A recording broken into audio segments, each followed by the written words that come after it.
بعد یہاں زندگی کے اصل چیلنج شروع ہوتے ہیں۔ اس جگہ میرے آقا نے انہیں اتارا جہاں لوگ اجنبی تھے، ناآشنا تھے۔ ہمیں پتا ہے کہ آج ہمیں لوگ بلاتے ہیں تو پہلے سے ہمارے جانکار لوگ بلاتے ہیں، ہم اجنبیوں کے بیچ کہاں جاتے ہیں؟ ہمارے چاہنے والوں کے درمیان جاتے ہیں، ہم سے محبت کرنے والوں کے بیچ جاتے ہیں، اور پھر وہ شاندار استقبال کرتے ہیں۔ تو یہ کمال کی بات نہیں کہ ہم اپنے چاہنے والوں کے بیچ میں جا رہے ہیں، وہ ہماری استقبال اور محبت میں پلکیں بچھا رہے ہیں، پھول اور پتے ہمارے اوپر بکھیر رہے ہیں۔ یہ کمال کی بات نہیں۔ سرکار غریب نواز ایسے علاقے میں آئے جو اجنبی تھا، صرف اجنبی ہی نہیں بلکہ دشمن اسلام بھی تھا۔ ایسے علاقے میں آپ نے قدم رکھا، لاہور سے ہوتے ہوئے داتا گنج بخش کے دربار سے دلی پہنچے، اور دلی بھی آپ جانتے ہیں کہاں غریب نواز کا قیام تھا۔ اس زمانے کا ایک بڑا جابر اور دبدبا رکھنے والا راجا جس کو کھانڈے راؤ کہا جاتا تھا، اس کے قلعے کے بالکل سامنے ہی حضرت غریب نواز کا ٹینٹ لگا ہوا تھا۔ حضرت سلطان غریب نواز رضی اللہ تعالیٰ دلی وہاں پر آئے، صرف آپ نے 3 دن تک وہاں پر عبادت کی۔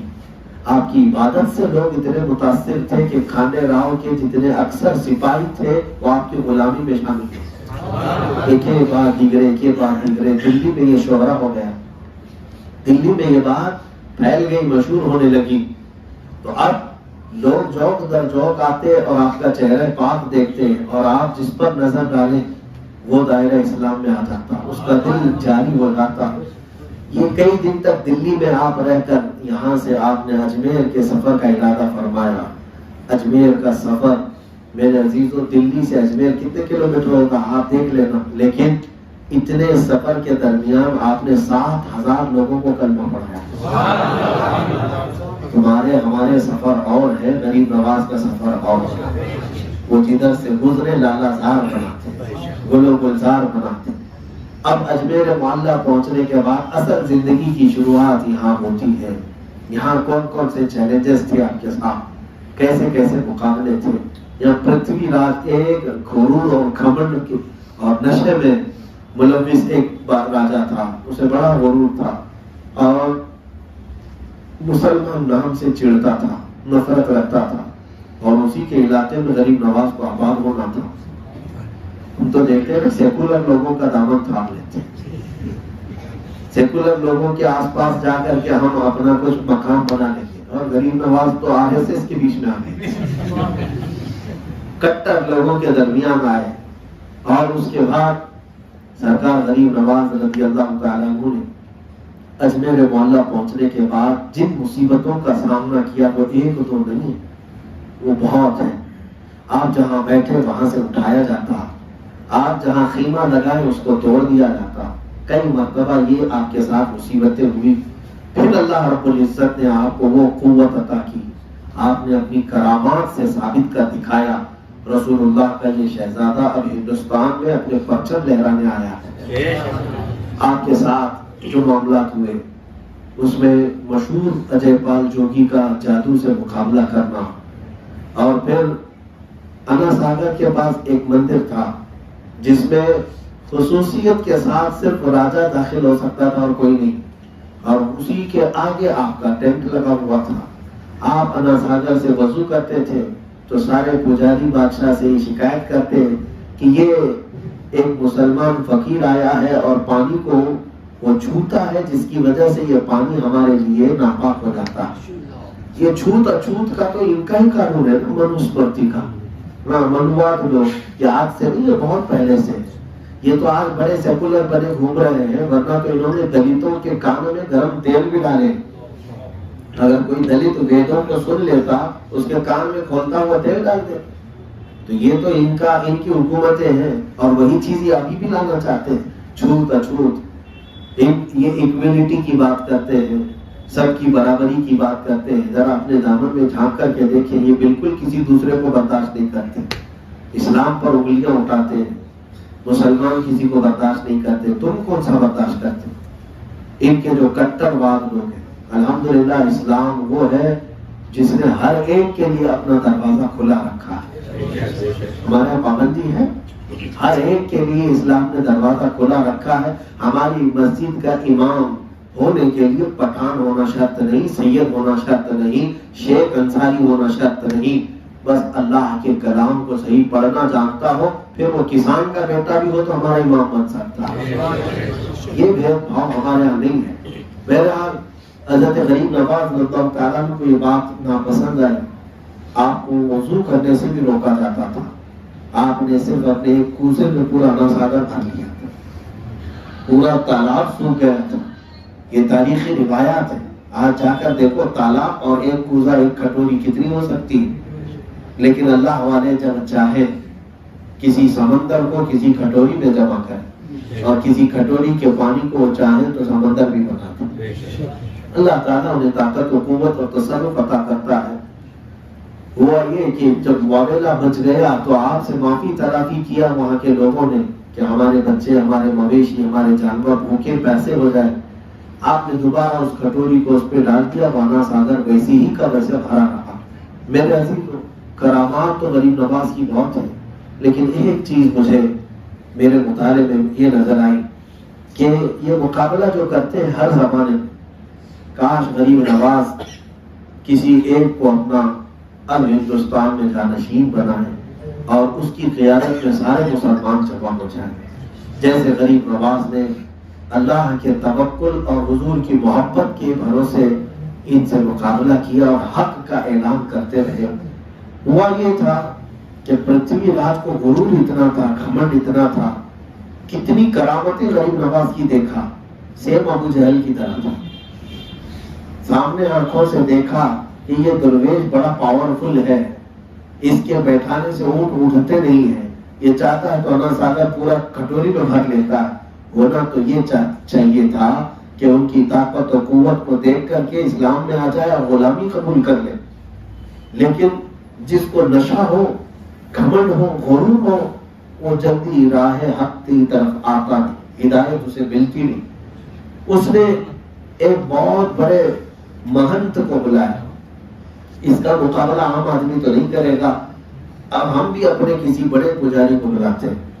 اس نے اپنے پنڈتوں میں سے جو ایک بہت بڑا مہنت تھا اس کو بلایا، اس کا نام تاریخ میں رام دیو لکھا ہوا ہے، یہ والا نہیں، ہاں وہ جو تاریخ میں ہے جس کو لکھا گیا وہ دونوں آنکھ والا تھا۔ تو پرتھوی راج نے اس کو بلایا اور کہا کہ بابا جی ایک فقیر آیا ہوا ہے، اس کا مقابلہ آپ کو کرنا ہے شاستروں سے، ویدوں سے، کتابوں سے۔ تو اس رام دیو کو بھی معلوم تھا، اس نے سن رکھا تھا حضرت غریب نواز کے متعلق، کہا کہ وہی فقیر ہے جو اونٹوں کو بٹھایا تھا، کہا وہی، کہا یہ میرے بس کی بات میں نہیں کروں گا۔ تو راجا نے فورس کیا، اصرار کیا کہ نہیں، عزت کا سوال ہے، مقابلہ کرنا ہوگا۔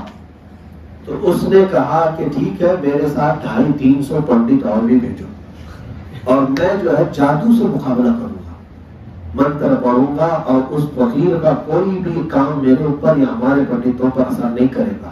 کہا ٹھیک ہے، 250-300 پنڈتوں کو بھیجا گیا۔ یہ وہ وقت تھا جب سرکار غریب نواز عصر کی نماز میں مشغول تھا۔ یہ اپنی فوج لے کر کے منتر پڑھتے ہوئے سارے لوگوں سے کہا میں جو پڑھ رہا ہوں وہی پڑھتے رہنا، اس لیے کہ اس فقیر کا کوئی بھی حرکہ، کوئی بھی کام تم پر اثر نہیں کرے گا، کوئی حملہ تم پر اثر نہیں کرے گا، اور میرے ساتھ چلتے رہنا۔ سب پوری کی پوری فوج آئی ہے کس سے لڑنے کے لیے؟ ایک غریب نواز سے، ایک معین الدین سے۔ آپ عصر کی نماز میں مشغول تھے، آپ کے خادم نے دیکھا کہ یہ جادو کے کچھ وہ منتر پڑھتے ہوئے آ رہے ہیں۔ نماز سے سلام جیسی ہی حضرت نے پھیرا تو خادم نے کہا کہ حضور اتنی بڑی جماعت آ رہی ہے اور سامنے بڑا کوئی مہنت آ رہا اور وہ کچھ ورد کرتے ہوئے آ رہے ہیں۔ حضرت غریب نواز نے انہیں بٹھایا، حصار کھینچا اور کہا بیٹھے رہو، ان کا کچھ بھی اثر نہیں کرے گا، کوئی باہر کام نہیں آئے گا۔ تو آپ بیٹھ گئے۔ تھوڑی دیر کے بعد وہ چلتے مصلی کے قریب آ گئے اور اس کے بعد کہا کہ ہماری طرف دیکھو، ہم سے مقابلہ کرو۔ حضرت غریب نواز نے بغیر دیکھے اپنے خادم سے کہا کہ اس سے کہو واپس چلے جائے، ہماری عبادت میں دخل اندازی نہ کرے، خلل اندازی نہ کرے۔ تو خادم کی بات سن کر کے وہ آگ بگولا ہوا اور کہا کہ میں اس سے بات کرنے آیا ہوں، گرو سے، غلام سے نہیں، گرو مجھ سے بات کرے۔ حضرت غریب نواز نے اپنا چہرہ پہ پھیر لیا۔ اس وقت آپ کی آنکھوں میں جلال کا اثر تھا، جلال کا اثر تھا، اور جیسے ہی آپ نے اس کی طرف دیکھا، آنکھوں سے آنکھیں کیا ملی، اس کے ہاتھ پاؤں میں کپ کپی طاری ہو گئی، راشا طاری ہوا۔ اچانک وہ کانپنے لگا اور تھوڑی دیر کے بعد غش کھا کر کے نیچے گر پڑا، بے ہوش ہوا۔ آپ نے پانی منگوایا اور اس کے سینے پر پانی کا چھڑکاؤ کیا۔ تھوڑی دیر کے بعد ہوش میں تو آیا، لیکن جو پتھر ہاتھ میں آتے تھے پنڈتوں کو مارتا تھا، پجاریوں کو مارتا تھا، اتنا مارا کہ کسی کی ناک پھٹی، کسی کی پیشانی پھٹی اور کسی کے دانت ٹوٹ رہے۔ جو 250 کی فوج آئی تو یہ سرکش گھوڑا ہر ایک کو مارے جا رہا ہے، تو سارے لوگ پریشان ہو کر رائے فرار اختیار کی اور راجا کے پاس پہنچے اور کہا جس کو آپ نے گرو بنا کر بھیجا تھا وہی ہماری کٹائی کر رہا ہے، دھلائی کر رہا ہے، اور پتہ نہیں اس کو کیا ہو گیا ہے، سرکش ہو گیا ہے۔ حضرت غریب نواز نے دیکھا کہ یہ تنہا بے قابو گھوڑے کی طرف بھدک رہا تھا۔ اپنے خادم سے کہا کہ اس کو میرے قریب لا۔ اس کو خادم نے پکڑ کر قریب لایا۔ حضرت غریب نواز نے اس کے دونوں ہاتھ پکڑے، اتنا ہاتھ پکڑنا تھا کہ اس کی آنکھوں سے آنسو جاری ہو گئے، اور وہ حضرت غریب نواز کے قدموں میں گر گیا اور کہا مجھے غلامی میں قبول۔ جس کا دل بدلنا ہو یا اللہ تعالیٰ، ذالک فضل اللہ یؤتیہ من یشاء، وہ اللہ کا فضل ہے جسے چاہے عطا کرے۔ آپ نے اٹھایا اور سینے سے سینہ لگایا، اللہ سینہ لگنا تھا کہ اس کی دنیا بدل گئی، دنیا بدل گئی۔ معرفت اور پتہ نہیں کتنی منزلیں غریب نواز نے صرف سینہ لگا کر کے طے کرا دیا، اور اس کے بعد آپ نے شادی دیو اس کو کہنا شروع کیا۔ آج بھی تاریخ میں لکھا ہوا شادی دیو کے نام سے، شادی دیو۔ حضور غریب نواز کی غلامی میں رہے زندگی بھر۔ عزیزان گرامی اوقات، یہ بات میں نے اس لیے بھی عرض کی، قوت اسلام کو ختم کرنے کے لیے بڑی بڑی طاقتیں آئی، لیکن رب تبارک و تعالیٰ کو جو منظور ہوتا ہے تو جو مقابلے کے لیے آتا ہے اسی کو اپنے حرم کی پاسبانی کے لیے بھی چن لیتا ہے۔ اسی لیے اقبال نے کہا تھا حرم کو پل گئے پاسبان صنم خانے سے، یہ کوئی بات بعید نہیں ہے۔ لہذا یہ سلطان الہند غریب نواز رضی اللہ تعالیٰ عنہ کی سیرت طیبہ کی وہ چند جھلکیاں ہیں۔ آپ نے اپنی زندگی پاک میں عدل و انصاف کو ہمیشہ قائم رکھا، اور ہمیشہ جس بات کا اعلان کرتے تھے وہ یہی کہ لوگوں انصاف کرو، لوگوں انصاف کرو۔ کس چیز سے؟ اپنی ذات کے ساتھ، اپنے پڑوس کے ساتھ، اپنی اولاد کے ساتھ، اپنے گھر والوں کے ساتھ، اپنے معاشرے کے ساتھ۔ ایک لفظ انصاف ایسا ہے جو پوری کائنات میں پھیلایا جا سکتا ہے۔ آپ اپنے بغل والے کے ساتھ انصاف کرو، کوئی تیسرے کے ساتھ انصاف کرے۔ انصاف کا مطلب یہی ہے جو چیز اپنے لیے پسند کرے وہی اپنے بھائی کے لیے بھی پسند کرے۔ حضرت غریب نواز رضی اللہ تعالیٰ عنہ کا یہی مشن تھا کہ ہر کوئی انصاف قائم رکھے، اور جو ظلم کرے گا اس کے ساتھ پھر ان کا مقابلہ بھی تھا، ان کا سامنا بھی تھا۔ میرے عزیزوں، پرتھوی راج کے ساتھ آپ نے کئی مرتبہ کوششیں کی اور کہا کہ تو اپنی یہ حرکتیں چھوڑ دے۔ اب دیکھ اجمیر آدھے سے زیادہ ایمان لا چکا ہے، غریب نواز کی غلامی میں آ چکا ہے۔ اپنی ایک حویلی پر وہ چڑھ کر روزانہ حضرت غریب نواز پر حملے کرنے کے روزانہ پلاننگ بناتا تھا، ایک تو نہیں روز پلاننگ، اور جتنی پلاننگ بناتا تھا اتنا غریب نواز کی غلامی میں لوگ زیادہ سے زیادہ داخل ہوتے تھے۔ جب وہ نئی پلاننگ کرتا آپ کی شہرت میں اور اضافہ ہوتا تھا۔ اللہ تبارک و تعالیٰ کا یہ فضل ہے، اس ظالم نے کئی پلاننگ کی، پتہ نہیں کس کو پکڑ کر کے لاتا تھا، پیسے دے کر کے آدھے پیسے اس کے ویسے ختم ہو گئے غریب نواز کے خلاف کام کرنے پر۔ لیکن میرے عزیزوں، ایک وقت ایسا بھی آیا کہ آپ نے سرکار غریب نواز رضی اللہ تعالیٰ عنہ نے اس کو چٹھی لکھ کر بھیجا کہ آپ سدھر جا، وقت زیادہ ہو چکا ہے۔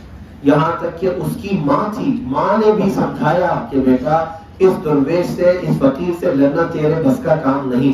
اس نے اپنی ماں کو بھی ٹھکرایا اور اسے مار کر ایک جگہ خاموش بٹھایا۔ میرے عزیزوں، ایک دن ایسا آیا کہ حضرت غریب نواز کے پاس اس نے پولیس بھیجی، اس زمانے کی پولیس میں تو بھیجا، آپ جب عبادت کر رہے تھے، اور وہ سارے کے سارے آ کر کے کیا کہتے ہیں کہ ایک دن کا ٹائم ہے تمہارے پاس، یہ علاقہ خالی کر دو، یہ پورا کا پورا علاقہ خالی کر کے چلے جاؤ۔ سرکار غریب نواز کو ایک پیغام لے کر کے کہ اس کی پرتھوی راج کی پولیس آئی. حضرت غریب نواز نے ان کی طرف نظر بھی نہیں پڑا، التفات نہیں کیا. پھر انہوں نے زور زور آوازوں سے پکارنا شروع کیا تو خدام جو تھے انہوں نے کہا کہ حضور یہ زیادہ ہی بول رہے ہیں اور ہمیں اجمیر خالی کرنے کا آرڈر آیا، کیا کیا جائے؟ آپ نے آنکھ بند کیا اور کہا میں نے اس کو گرفتار کیا ہے اور شہاب الدین غوری کے ہاتھ میں دے دیا.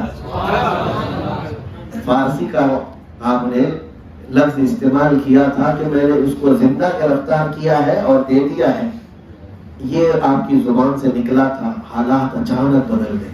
دوسرا دن تھا، شہاب الدین غوری بادشاہ اسلام، یہ شکست کھا کر جا چکے تھے اس سے قبل ہندوستان سے کئی راجوں سے. اچانک شہاب الدین غوری ایک وقت اپنے محل میں اپنے حرم میں آرام کر رہا ہے اور اس نے خواب میں دیکھا کہ ایک بزرگ آئے اور اس بزرگ نے کہا کہ شہاب الدین اٹھ، اللہ نے فتح اسلام تیرے ہاتھ میں رکھی ہے، ہند کی طرف چل. تو اس نے خواب دیکھا اور بزرگ کی یہ بشارت سنی اور اپنے لوگوں میں مشورہ کیا اور سبوں نے اتفاق کیا کہ چلتے ہیں اور نکل پڑے. اور جیسے ہی شہاب الدین غوری کی فوج نکلی، پرتھوی راج کو خبر ہو گئی. اس نے غریب نواز کا پیچھا چھوڑا اور اپنی فوج جمع کرنا شروع کیا. جتنے چھوٹے موٹے راجے تھے سب کو جمع کر لیا. 3 لاکھ کی فوج جمع ہوئی، ندی کے کنارے جمع ہو گئے. اور شہاب الدین غوری جب پہنچے تو دونوں کا مقابلہ ہونا تھا. اس وقت اعلان یہ ہو رہا تھا پرتھوی راج کی طرف سے کہ صبح سے دوپہر تک ان کا سب کا صفایا ہو جائے گا اور رات کو ہم جشن منائیں گے. اعلان ہو رہا تھا. لیکن جب لڑائی شروع ہوئی تو اتنی گھمسان کی تھی کہ اس کی فوج بھاگنے پر مجبور ہو گئی، آدھی ادھر آدھی ادھر، اور کتنے تو ختم ہونے لگ گئے. اب اسے لگا کہ یہ لڑائی آسان نہیں ہے. شہاب الدین غوری 1,30,000 کی فوج لے کر آیا اور 3 لاکھ کی فوج سے لڑ رہا، لیکن اس کے باوجود بھی وہ جمے نہیں رہ سکے. پھر اس جنگ کا حال ایسا ہوا کہ بڑے بڑے راجے مہاراجے گرفتار ہوتے گئے. شام سے پہلے اسی گھمنڈ اور غرور میں نشے میں چور بادشاہ پرتھوی کو سپاہیوں نے گرفتار کیا اور زندہ پکڑ کر شہاب الدین غوری کے حوالے کیا. اور وہاں پر جب گرفتار کر کے دے رہے تھے تو ایک بزرگ وہاں پر سامنے کھڑے تھے اور کہا کہ شہاب الدین یہ میں نے تجھے گرفتار کر کے دیا ہے، اس کو قرار واقعی سزا دے دے، اس لیے کہ اس کا غرور نہیں کم ہوتا ہے. کچھ لوگ چپل والے لوگ ہوتے ہیں تو جب تک وہ کھاتے نہیں ہیں سوزاتے نہیں. کچھ لوگوں کو گندی بدبو کی خواہشات کا شوق ہوتا ہے، جب تک وہ نہ سنگھاؤ تو بیماری صحیح نہیں ہوتی. تو غرور و تکبر والوں کے لیے سزا ہونا ضروری ہوتا ہے، اس کے بغیر وہ درست نہیں ہوتے. تو آپ